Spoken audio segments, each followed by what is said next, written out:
La 4G Baitelma vous présente Ny vaovao. Ny migioka ny fahombiazana. Arahinao ny fampalalam-baovao miaraka amin'ny Castel, ilay tsiro ny fahombiazana.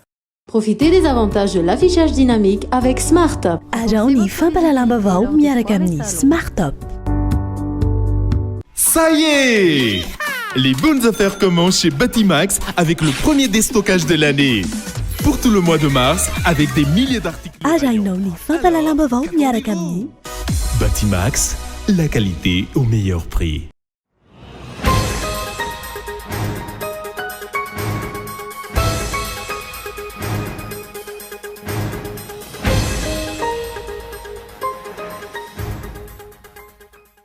No mariana tamin'ny fotoam-bavaka sy fijoroana vavolombelona ny andro ny 13 May androany teny Analakely. Tovy amin'ny fitakiana nataon'ny solomavambahoaka ankehitriny ny tolona tamin'ny taona 2007 raha ny voalaza. Nandritra ny fantsiarovana ny 13 May tamin'ity androany ity, tsy hita teny amin'ny toerana ny mpitondra fanjakana na ireo solotena nanamarika izany. Tolona ho an'ny tanindrazana no tsaivona ka tsy tokony hisy ny fizarazarana sy fanavakavahana.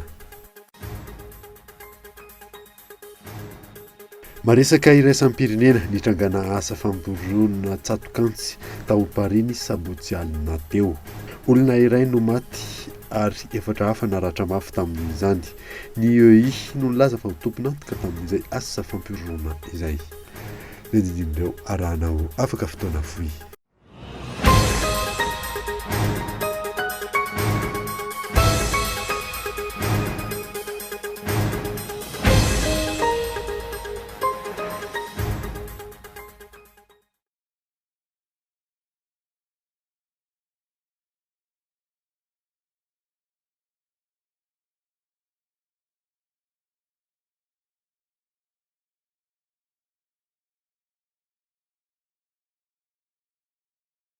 Fotoana ny vaovao eto amin'ny fahitalavitra ny Cool TV amin'ny ity alina ity miaramanao ary manasanao ary naraka izany hatramin'ny farany. Nanombotsika ny vaovao dia nomariana tamin'ny fotoam-bavaka sy fijoroana vavolombelona ny andron'ny 13 May tamin'ity androany ity teny Analakely. Mitovy amin'ny fitakiana ataon'ny solomavambahoaka ankehitriny ny tolona tamin'ny taona 2007 raha ny voalaza. Lili Rabiata. Ny fiainana lamina foana. Ny asa ny tsenany tonga ny apita ny tarana koa ny menona menona rebolina hiaritra foanetsika ny tsindrazo lena efa miary azy totoa fanatramin'ireo tambary ravainy ny tramin'ireo afatsika rebolina hiaritra foanetsika.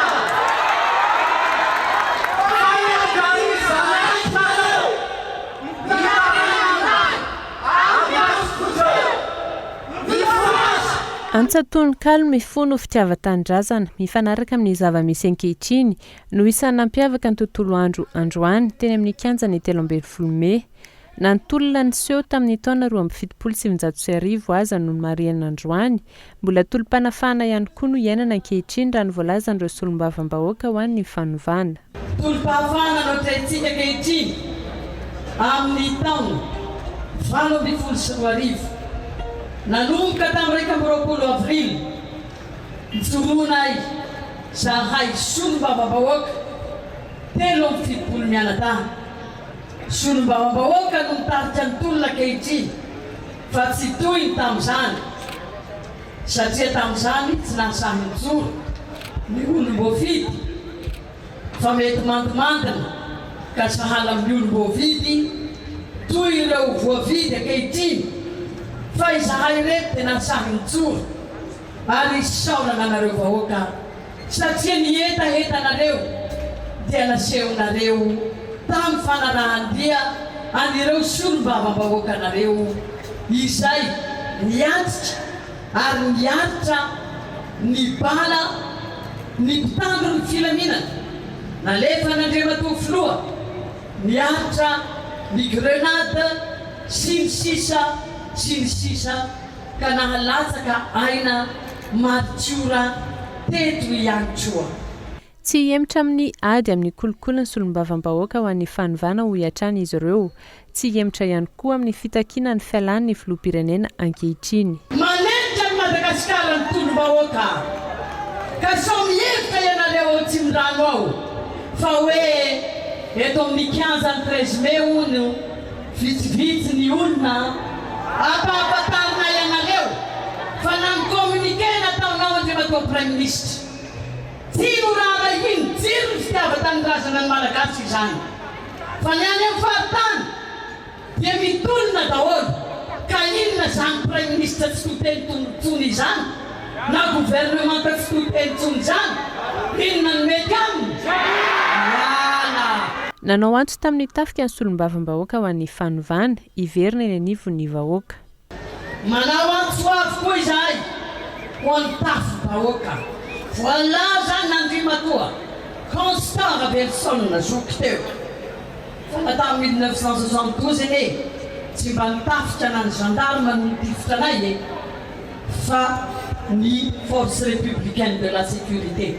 Ankehitriny dia manao antso avy aminareo tafitra aza variana hiaro ny seza n'Andriamatoa raha zaonary mampianana fa presque mombamomba mifantazatra amin'ny Malagasy nareo. Miverena amin'ny vahoaka, mivoahan-kanareo nareo, arovy ny vahoaka Malagasy, hiady sy hanohitra ny tsirary nitsony amin'ity tanindrazana ity. Itoy rahampitso ny hetsika dia be miainga eny Ambonjatovo no anombohana izany. Nandritra ny fahatsiarovana ny 13 Mai tamin'ity androany ity tsy hita teny an-toerana ny mpitondra fanjakana na ireo solitenina nanamarika izany tolona ho an'ny tanindrazana ho tsy ahivona ka tsy tokony isy ny fizarazarana na ny fanavakavana ka eto Andriatsilavo. Mampalahelo ny fihetsiky ny mpitondra amin'izao fotoana hoy ireo olon-tsotra sendranay androany. Tsy hita soritra ny fitiavan-tanindrazana ka tokony hametra-pialana araky ny fitakiany be sy ny maro ny mpitondra fanjakana. Raha ny tena izy moa zany io 13 mai io zany dia tolom-bahoaka dikan'izany vahoaka zany vahoaka ihany koa ny SVM ary ny filoham-pirenena dia filohan'ny Madagasikara rehetra ka rehefa misy zany ny fahatsarovana tahaka an'izao tokony présent ozy ny teny frantsay zay na hoe manatrika eo ny solitenam-panjakana sy ny herivelona rehetra atao anatin'ny firenena saingy indrisy ozy ny mpaitononkalo zay tsy fantatra ny antony tsy mahatonga ny SVM eto amin'ny 15 13 mai amin'izao nefa tsy misy olana nakana ny SVM mihitsy mba ho tonga io fa ny zavatra tsapa amin'izao dia ny vahoaka iray manontolo mihitsy no mahatsapa fa tokony ho ankalazaina foana zany 13 Mai zany satria nisy raha mandrika tao ary tsy resaka dahalo reo akory fa olona tia tanindrazana no maty namoiny ainy tamin'izany fotoana zany noho ny tolona ary ny raha lasaka sy ny enana foin'ireo mpitolona tsy mahery fo tamin'izany no nametraka azy tao amin'ity fitondrana ity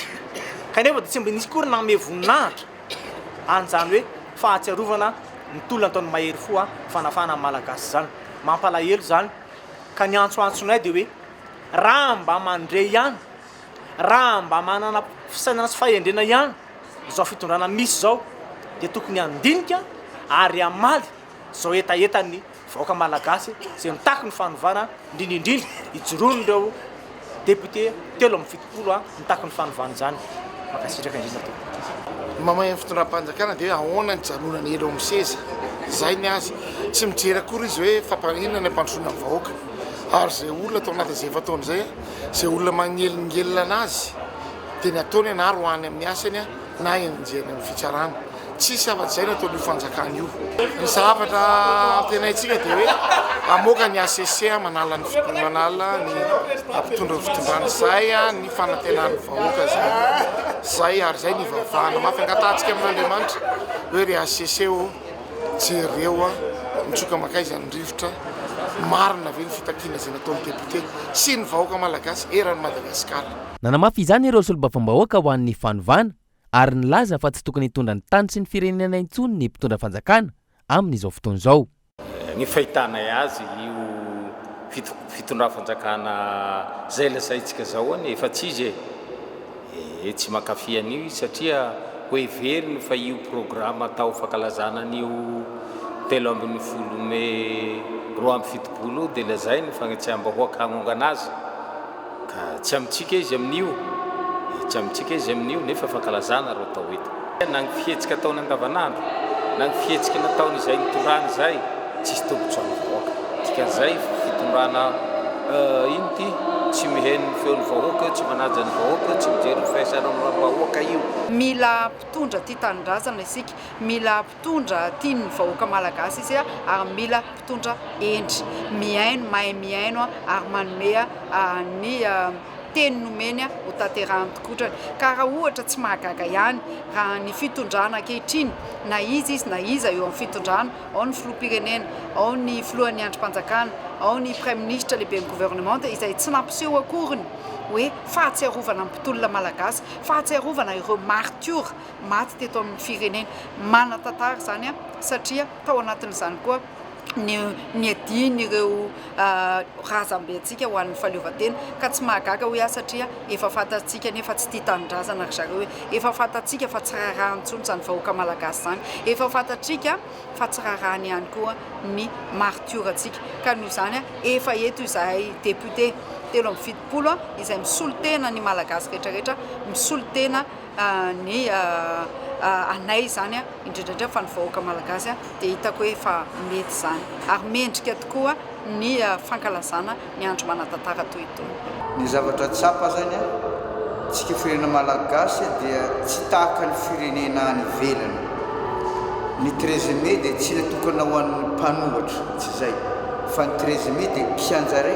anehoana ny hevitra hanoherina ny tsy mety ka raha fanjakana tsy demokraty dia tsy mahatanty an'izay fampisehoana hevitra zay pirofo zay nataon'ny fanjakana amin'izao satria tsy demokraty izy tsy mahatsapa ny zany hoe 13 mai zany fa nizaniza mpitondra teto Madagasikara dia teto nakana fahefana ary teto nanehoana ny hevitra ho fanoherina amin'ny tsy mety matoa ny fitondrana anankiray matahotra ny eto amin'ny 13 mai dia matahotra ny toerina amin'ny zavatra tsy mety izy dikan'izay pirofo ataon'ny fanjakana ankehitriny izany ka okantsika ahakalesona toy ny firenena vahiny izay solom-bavambahoaka 370 ho an'ny fanovana dia nanome lanjy izany ihany koa tamin'ny alalan'ny fotoam-pivavahana hira fiderana ho fanomezam-boninahitra ireo malagasy namony eny ho an'izany tolona izany nefa ny zavatra tsapa ny fitondram-panjakana ankehitriny dia tsy tonga nanome lanjy izany vaninandro izany satria raha ny tokony ho izy tsy hanavahana hoe na mpitondra na mpanohitra na amin'ny fanjakana na tsy amin'ny fanjakana fa vaninandro ny diavin'ny tantaran'ny Madagasikara io ka manana didy amin'izany ny tsirairay ka asan'ny fitondram-panjakana efa mahatsiahy fa efa tsy eo amin'ny toerana izy tsy mahatsiaro mahazava-dehibe io vaninandro io dia tsy tonga teto izy ka zay no hitakinay ny fahatongavan-tsainy hametram-pialana amin'ny fitondrana fa efa tsy mahafantatra ny tokony adidiny izy ankoatry ny hetsika fanamarinana ny andron'ny 13 mai androany teny Analakely nanamafy ny tolona nataony ihany koa ny solom-bavambahoaka ho an'ny fanovana tsy mampiempotra azy ireo sy ny vahoaka miaraka amin'ny fihetsiky ny filoham-pirenena ankehitriny raha ny fanazavana azo lili rabiata 13 mai 2017 13 mai 2024 feno 470 taona androany ny tolona nataon'ny mpianatra mba hampitoviana zoany izy ireo ny tantarany ny ainany nandritry tolona io i maître Willy Razafinjatovo isandreo nitarika io fitokonana io mbola iainana ankehitriny ny kolikoly nisy tamin'ny fotoana tany aloha antony nanaovana ny tolona teny amin'ny kianjany 13 mai raha ny voalazany amizao 2018 zao niantony dia zao tamin'ny 72 zay dia nitady fa hoe ampidoizina ny fampianarana satria fampianarana ho an'ny vahoaka tsy manavaka vahoaka fa mitovy ny vahoaka izay nitaky ny mpianatra kanefa inona ny valiny 12 mai zay mivory misamboriny zay nentina tany Rivomamba dia rehefa tany Mosilavo ny olona zay niandry teto hoe ny programme atao dia ho atika tamin'ny 13 mai satria nisy raha teto misy estrade teto ninaro teto dia tamin'izay fotoana zay inona natao referensy mitifitra sy namony vahoaka tahaky ny teto amintsika amin'izao fotoana zao dia hoe gendarme sy maramila mitifitra sy namono ireo maritora maty amin'izao fotoana zao dia lasa fahavalovin'ny olona ireo mpamondolo ireo satria natao hiaro ny vahoaka azy tonga zay taonareo hoe maramila sy zandana tamin'izany koa natao hiaro vahoaka ny zandana sy maramila ary zay nanjary tena tia ny vahoaka niaraka tamin'ny vahoaka foana satria tsy mitovy amin'ny maramila amin'izao fotoana zao ny maramila tamin'izany tsy mitovy amin'ny zandarma tamin'izao fotoana zany zandarma zao satria zandarma tamin'izany maramila tamin'izany miaro vahoaka tompoko ary miaraka tamin'ny vahoaka foana fa le feresy ny tifitra sy namono oka saro azava oka zava andresaka zay namako anankiray zay oka zava andresaka ny zandarma sy maramila tamin'izany niaro vahoaka fa an'izao a zandarma sy maramila mampitahotra anay raha nampitahotra izy farany teo mitohatra amin'izao araka izany fiandrasana ny valiny tolona nataony vahoaka zavatra hoe iarahantsika amin'izay kosa dia ny hoe ahoana ny afarany rehefa avy eo satria tsy fohitsika intsory ny tanorazantsika omentsika n'olona mpanao afera tsy fohitsy tandrana hoe anao amen'olona hoe zafady manary analoatra izy satria hoe misy manam-pahefana dia hoe misy tanin'olona havany namanyireo mpiarabela nomena fahefana izy a dia izy ndray mivarotra le tanin'olona tanareo zany ireny zavatra eny a mba tsisy verina intsony satria marary le malagasy mila le malagasy le hoe aiza zay olona hitariky anazy satria sanatry ny vava faranaka am'izay ny sanatry ny vava tsy hoe tsy manana daholy ny malagasy ray manontolo eto Madagasikara satria olona lehibe hoe zay tombeo nke mety dia zao ndray nataony zay tombeo ndray dia anao ohatrany sasany eo tsy toko tsy mahany zany maa ny andriamanitra tsy nanao an'ity fireny ty hoe tsy manana daholy na malagasy fa mbola sy olombaniny ty tany ty misy olombaniny ty dia dia olombaka azakivy hoavy izy tompoko nareo mametraka azy sofrele tompoko nangatandreo mpianatra ny ampitoviana ny foto-kevim-pampianarana eto Madagasikara mifanaraka amin'ny zava-misy eto amin'ny fireneny fa tsy tahaka ny any Frantsa fotsiny ihany nidina an-dalambe noho izany ireo mpianatra ary nisy ny fitifirana ataony FRS mpianatra anjatony mahery ihany koa no nalefa sesitany nandritra io fitokonana io tahaka ny isan-taona no mariana androany teny amin'ny kianja ny 13 Mey io tolona nataony mpianatra io. On se battra encore le dimanche. Fotoanany tokavarotra indray isika amin'izao fotoana izao aorianan'izay nahitanao ny matonda tsoratra iray Arsona Iandry eo ihany koa ny fanehan-kevitra ireo vahiny nandritra ny fandarana Ankitsipo farany teo rehefa avy eo ary.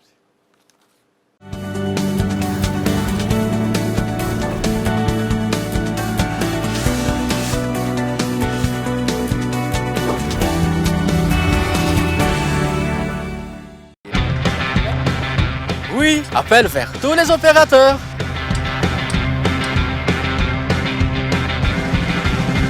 Oui, appel à l'international inclus. Oui, mes SMS, je ne les compte plus.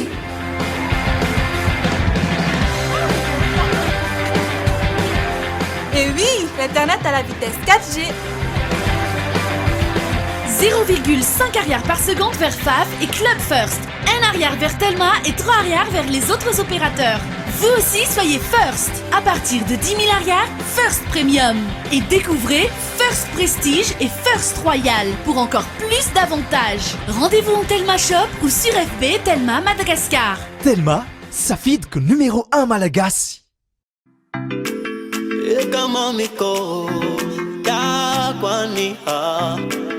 Tiako ambara anao mbola tsara misy be saina mamy fotoananareo amin'ny festival Ligue Italiani 26 et 27 mai ho avy zao tous unis contre le sida any anao mahita azy tiaony andao na agnalavitranao fiaignako manontolo tsy mety sy koa tsisy anao debidebiko fagna adignako lava mipe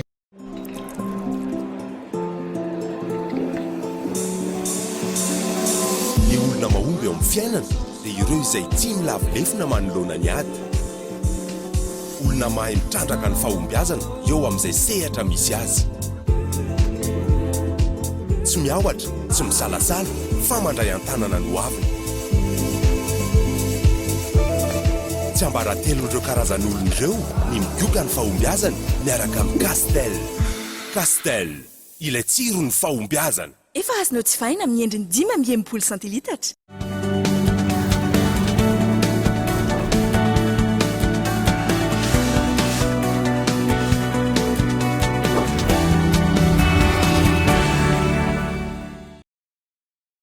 Elle ne devait devez pas débarquer avant 9h15. C'est pour ça que le chauffeur m'a prévenu par message que sa masseuse venait de se briser une côte. Oh, franchement. C'est ça. Serge, je ne t'en parle même pas. Attention tout le monde, attachez vos ceintures. Quelqu'un a mangé de l'oignon ce matin?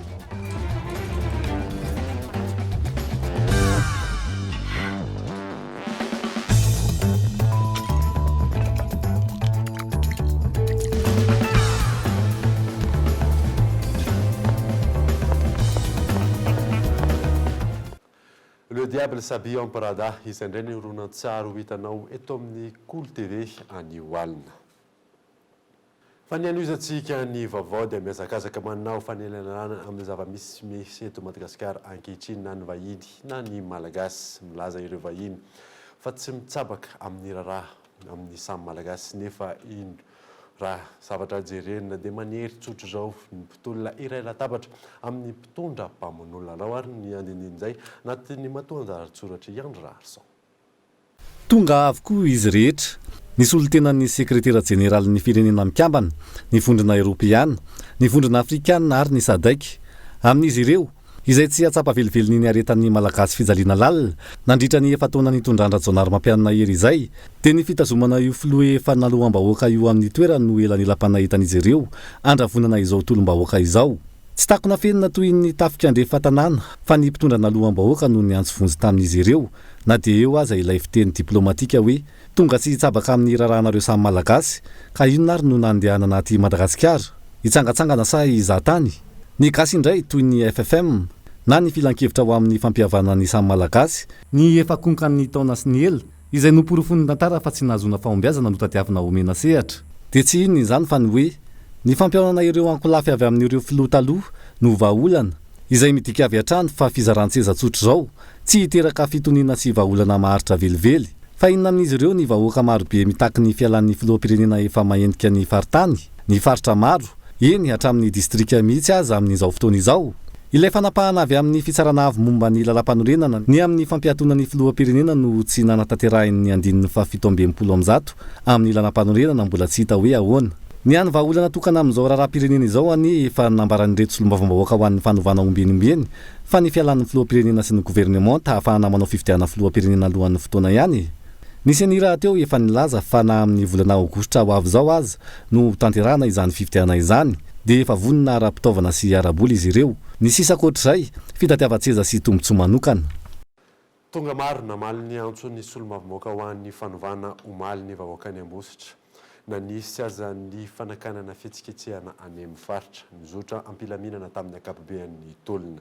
Tsy hijanona ny hetsika raha tsy mivaly ny fitakina amin'ny fanesorana ny filoham-pirenena Hery Jaonary Mampianina araka ny kabary nataon'ny solombavambahoaka tamin'izany. Nandritran'izay efa taona izay tsy nisy ny fampandrosoana azo tsapahitanana ao amin'izay faritra izay ary tsy matahotra fandrahonana izy ireo raha ny fanamarana hatrany.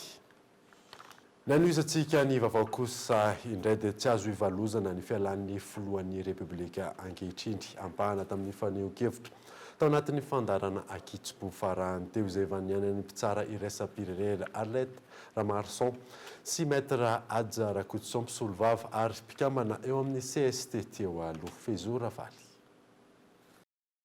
Ny farana ny folo-mety ny febotona 12 andro amaliny ny fitsarana avy momba lalam-pandrenana ny taratasy fangatahana fialan'ny filoham-pirenena noho ny tsy fitsanganana eo Cour de justice hitsarana ny filoham-pirenena tsy azo idivirana ny fialan'ny filoham-pirenena raha nambara ny mpisolovava sady mpandinika ny fiainam-pirenena Adja Rakotson. Dia eo ampiandrasana ny vokatry ny déchéance io zany tsika zay tiako singanina fa tamin'ny 25 avril no napetraka ny requêtiny io déchéance io ny HCC dia manana délai de 15 jours amalinana io requête io tsy maintsy mistatue ny HCC asa inona no avoakany HCC fa za dia miteny ankehitriny fa tsy azo ivalozana nge io article 167 io rehefa tsy mipetraka ny haute cour de justice dia misy ny déchéance azoko ikitiana ny filohan'ny république ezo dia misy ady hevitra foana amin'ny juriste momba nyity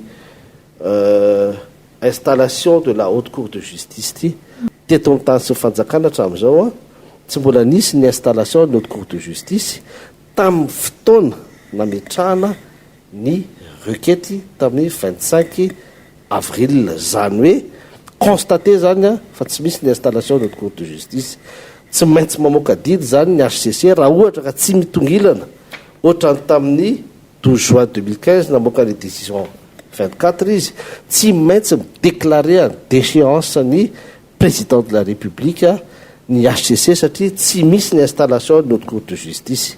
Krizy nateraky ny kolikoly sy tsy fahaiza-mitantana no misy eto amin'ny firenena ho iatrany izy ireo. Maro ireo rafitra miady amin'ny kolikoly saingy tsy mahomby eto amintsika noho ny tsy fisian'ny finiavana ara-politika. Eto Madagasikara dia nisy foana ny corruption. Nanatentsika hoe nasiana armada mihitsy iadivana amin'ny corruption teto. Salamy Bianco hoe ny pôle intégré etsetera hoe iadivana amin'ny corruption nefa vomaika niemitra tsika.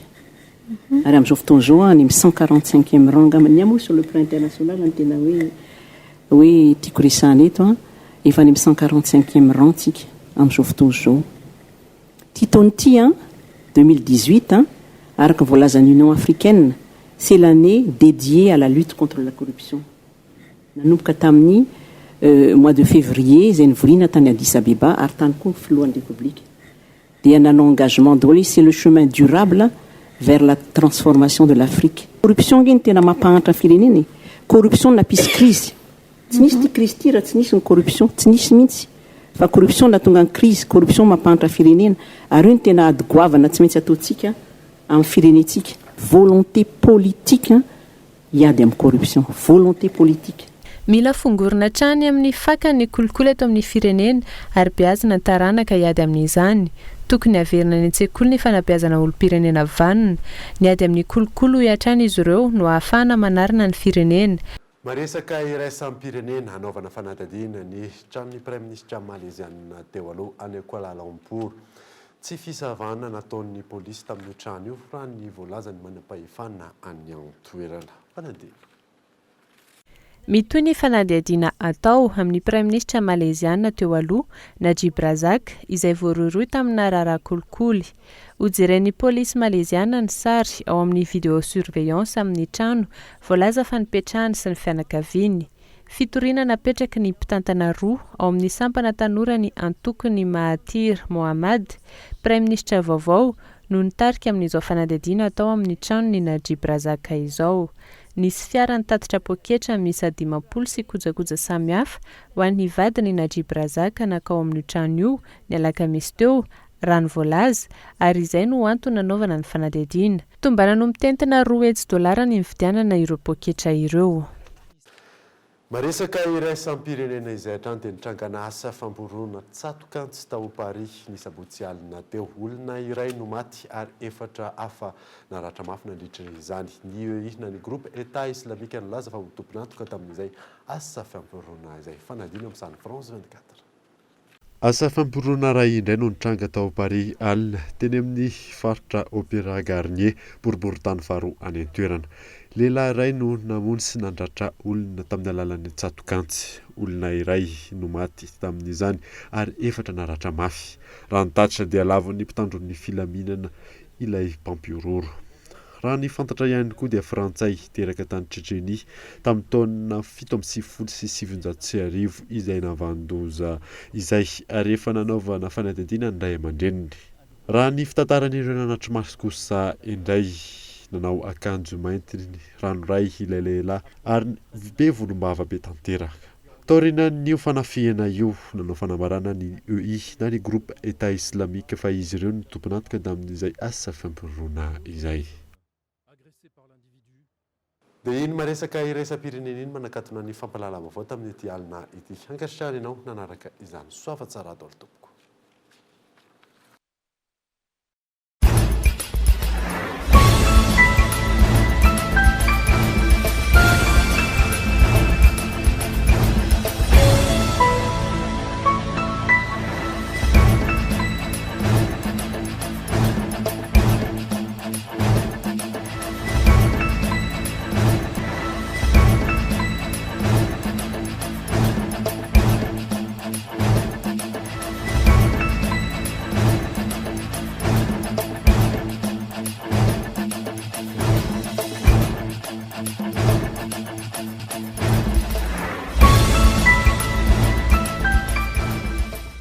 Ça y est!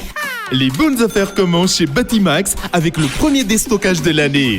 Pour tout le mois de mars, avec des milliers... Batimax, la qualité au meilleur prix.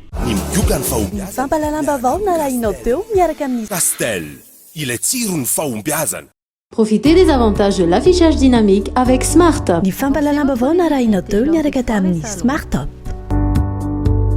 La 4G by Telma vous a présenté Ni Vavo.